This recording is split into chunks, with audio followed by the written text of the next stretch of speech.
जय हिंद साथियों, स्वागत है आपका मेरे चैनल पे। बहुत सारे बच्चों का कमेंट आ रहा था और मैं डीवीपीएसटी सेंटर पे भी गया था तो वहाँ बहुत सारे बच्चे ये पूछ रहे थे कि भैया इस बार कट ऑफ कितनी बढ़ सकती है और क्या रहेगी कट ऑफ, और कितने वाले कट ऑफ वाले रनिंग करें या ना करें। तो इस सभी बातों पर चर्चा करने वाले हैं, तो सभी लोग वीडियो में बने रहिए और वीडियो को अंत तक देखिए। तो सबसे पहला बात कर लेते हैं भाई कि फेल कैंडिडेट कितने हैं आपके। फेल कैंडिडेट का मतलब जो बच्चे डीवीपीएसटी में पूर्णतः बाहर हो गए हैं, पूर्णतः बाहर हो गए हैं। लगभग आप लोगों ने भी डीबी दिया होगा, बहुत सारे बच्चों ने डीबी दिया होगा, आप लोगों ने देखा ही होगा कि लगभग मैं मिनिमम एक सेंटर पे नॉर्मल अगर भी कोई बाहर हो रहा है तो कम से कम 5 से 7 बच्चे नॉर्मल एक सेंटर से, अगर 55 बच्चों का हो रहा है तो एक सेंटर से लगभग 5 से 7 बच्चे बाहर हो रहे हैं। उसी प्रकार से हर सेंटरों पे यही कहानी है। किसी सेंटर पे कोई बहुत ज़्यादा बाहर कर दे रहा है, जैसे अंबेडकर नगर सेंटर पे बहुत ज़्यादा बच्चे बाहर हो रहे हैं। उसी प्रकार आपके जौनपुर सेंटर पे चेस्ट में बहुत ज़्यादा बाहर हो रहे हैं। शामली में भी वही हाल है कि शामली में भी चेस्ट में बहुत ज़्यादा बच्चों को बाहर किया गया है।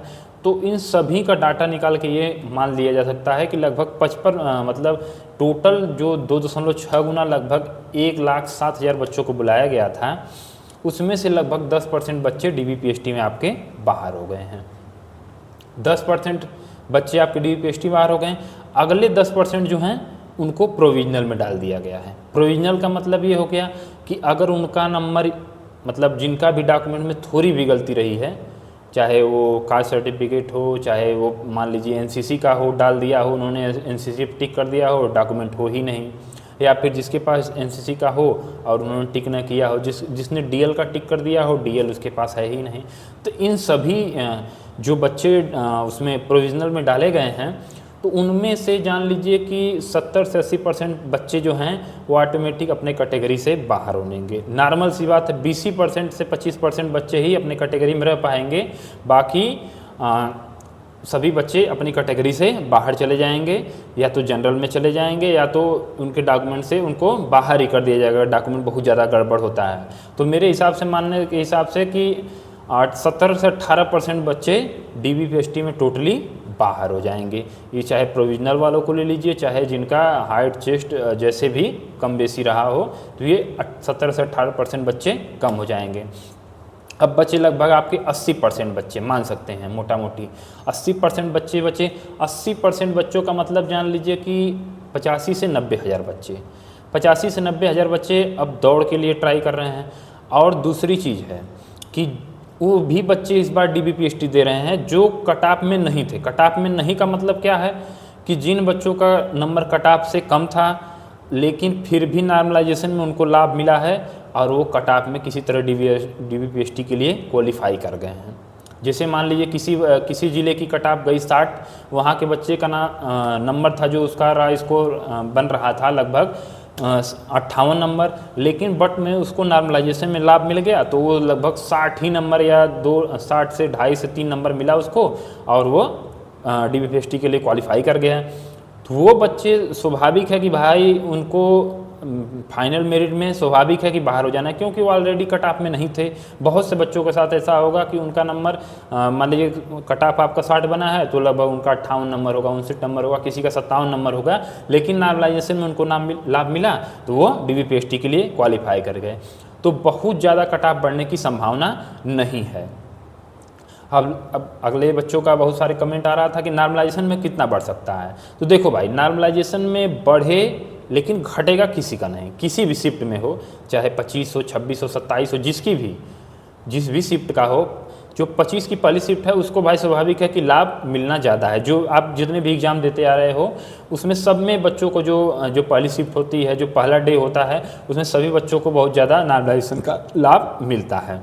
लेकिन जो बच्चे जो मतलब बॉर्डर पे हैं 2 से 3 नंबर, जो उनको बहुत ज़्यादा लाभ नहीं मिलेगा इससे ज़्यादा, क्योंकि पेपर का लेवल आपने देखा ही, पेपर का लेवल बहुत बढ़िया था।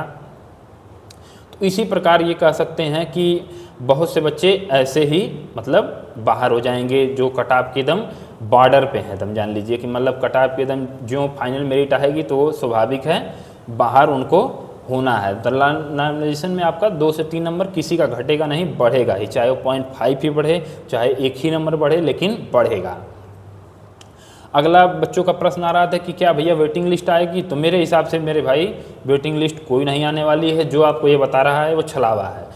लगभग 85 से 90 हज़ार बच्चे रनिंग करेंगे। मैं एक रेशियो में मान लेता हूँ कि 90 हज़ार बच्चे रनिंग करेंगे। 90 हज़ार बच्चों का 28 मिनट में रनिंग है। 28 मिनट में आपका क्वालिफाई लड़कों का और गर्ल्स का 16 मिनट में। तो अगर 90 हज़ार बच्चों में से मैं मान लेता हूँ 20 से 25% बच्चे फेल हो जा रहे हैं, तब भी आपके बहुत सारे बच्चे बचेंगे। लगभग 50 से 60 हज़ार बच्चे बचेंगे। 50 से 60 हज़ार बच्चे बचेंगे। तो भाई वेटिंग लिस्ट वाले भाई मेरे हिसाब से तो ना है कि वेटिंग लिस्ट कोई आने वाली है। तो वेटिंग लिस्ट वालों का बिल्कुल इंतज़ार मत करिए।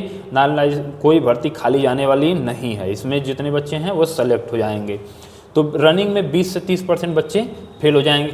कारण ये है कि भाई आपने भी रनिंग की होगी, रनिंग आप देख ही रहे हैं कि भाई रनिंग का जो आप दौड़ रहे हैं तो 5 किलोमीटर दौड़ने में कितनी हालत ख़राब हो रही है। चाहे गर्ल्स का 4800 मीटर बॉयज़ का और गर्ल्स का 2400 मीटर, तो आप देख ही रहे हैं कि कितनी हालत ख़राब हो जा रही। तो रनिंग इतना आसान नहीं है। और ये पिछली परीक्षाओं में, पिछली भर्तियों में भी हुआ है कि 20 से 30 बच्चे फेल होते ही हैं।